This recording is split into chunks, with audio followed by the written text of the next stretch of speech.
नमस्कार। आयुष्वाणी से प्रस्तुत है सेहत की बात। यज्ञ का अर्थ आग में घी डालकर मंत्र पढ़ना नहीं होता। यज्ञ का अर्थ है शुभ कर्म, श्रेष्ठ कर्म, सत्कर्म, वेद सम्मत कर्म।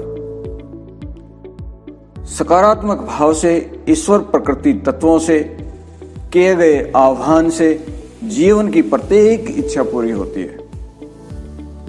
मांगो, विश्वास करो और फिर पालो, यही यज्ञ का रहस्य है। आप सुन रहे हैं सेहत की बात।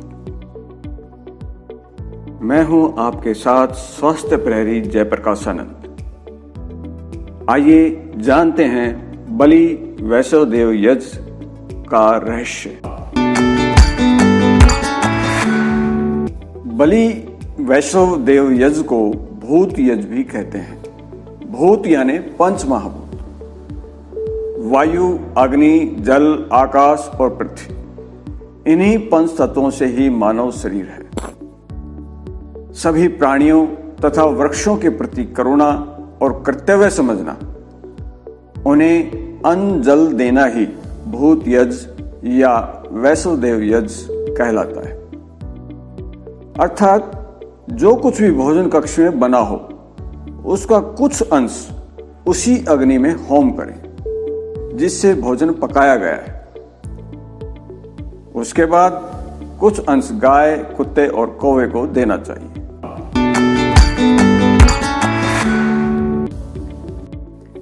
अब बलि वैष्णव देव यज्ञ का वैज्ञानिक कारण समझते हैं। मनुष्य के जिस प्रकार 3 शरीर होते हैं, स्थूल शरीर, सूक्ष्म शरीर और कारण शरीर, इसी तरह अन्न के भी 3 कारण होते हैं, स्थूल, सूक्ष्म और कारण। खाया हुआ अन्न 3 भाग में विभक्त हो जाता है। स्थूल असार अंश मल बनता है, मध्यम अंश से मांस बनता है और सूक्ष्म अंश से मन की पुष्टि होती है। अब अन्न के कारण या भाव पर प्रभाव उस व्यक्ति का होता है जो उगाता है, उसका भी भाव होता है जो पकाता है, उसके भाव भी जुड़ते हैं जो परोसता है और उसके भाव भी जुड़ते हैं जो खाता है। इन सारे भावों से अन्न को खाने से मन के संस्कार प्रभावित होते हैं। अतः अन्न को संस्कारित करने की विधि बलि वैष्णव कहलाती है। बलि वैष्णव यज्ञ की महत्ता बहुत बड़ी है और विधि विधान बहुत सुगम है। इसे घर में गृहिणियां बड़ी सहजता से कर सकती हैं। प्रक्रिया इस प्रकार है। इस देव को भोग लगाने के भाव से सफाई एवं पवित्र भावना के साथ भोजन पकाया जाए। पकाए हुए भोजन में से नमक, मिर्च, मसाले वाले पदार्थ छोड़कर फीके या मीठे पदार्थों में से थोड़ा सा अंश एक साफ तस्तरी में निकाल लें। फिर उसमें थोड़ा सा घी, शक्कर अथवा हवन सामग्री मिलाकर उसकी कांच की गोलियों के आकार की 5 गोलियां बना लें। यदि चूल्हे में ईंधन जलाकर भोजन बनाया गया है तो उसमें से कुछ अंगारे किसी मिट्टी के सकोरे या धातु के चौड़े पात्र में रख लें। फिर गायत्री मंत्र बोलकर स्वाहा के साथ पहले आहुति होमें और कहें इदम ब्रह्मणे इदम न मम, इदम ब्रह्मणे इदम न मम। ये पहली आहुति। इसी प्रकार गायत्री मंत्र बोलकर स्वाहा के साथ दूसरी आहुति होमें और कहें इदम देवेभ्य इदम न मम।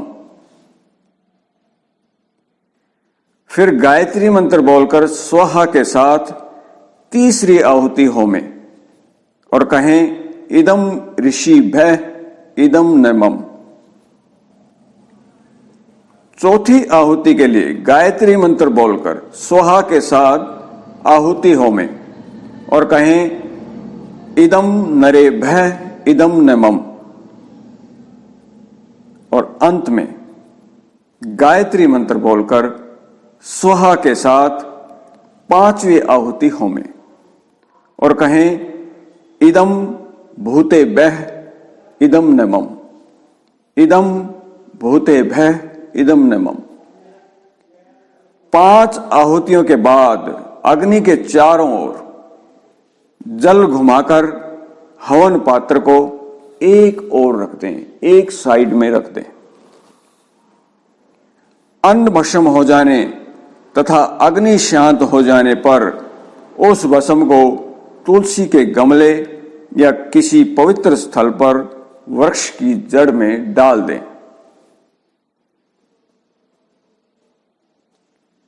अब दूसरी प्रक्रिया देखते हैं। यदि स्टोव या गैस के बर्नर पर भोजन पकाया जाता है तब क्या करें? तब लोहे की मजबूत जाली वाली छलनी को लो के ऊपर करके आहुति डाली जा सकती है। इस बलि वैसों की 5 आहुतियों को तत्वदर्शियों ने पंच महायज्ञ की संज्ञा दी है।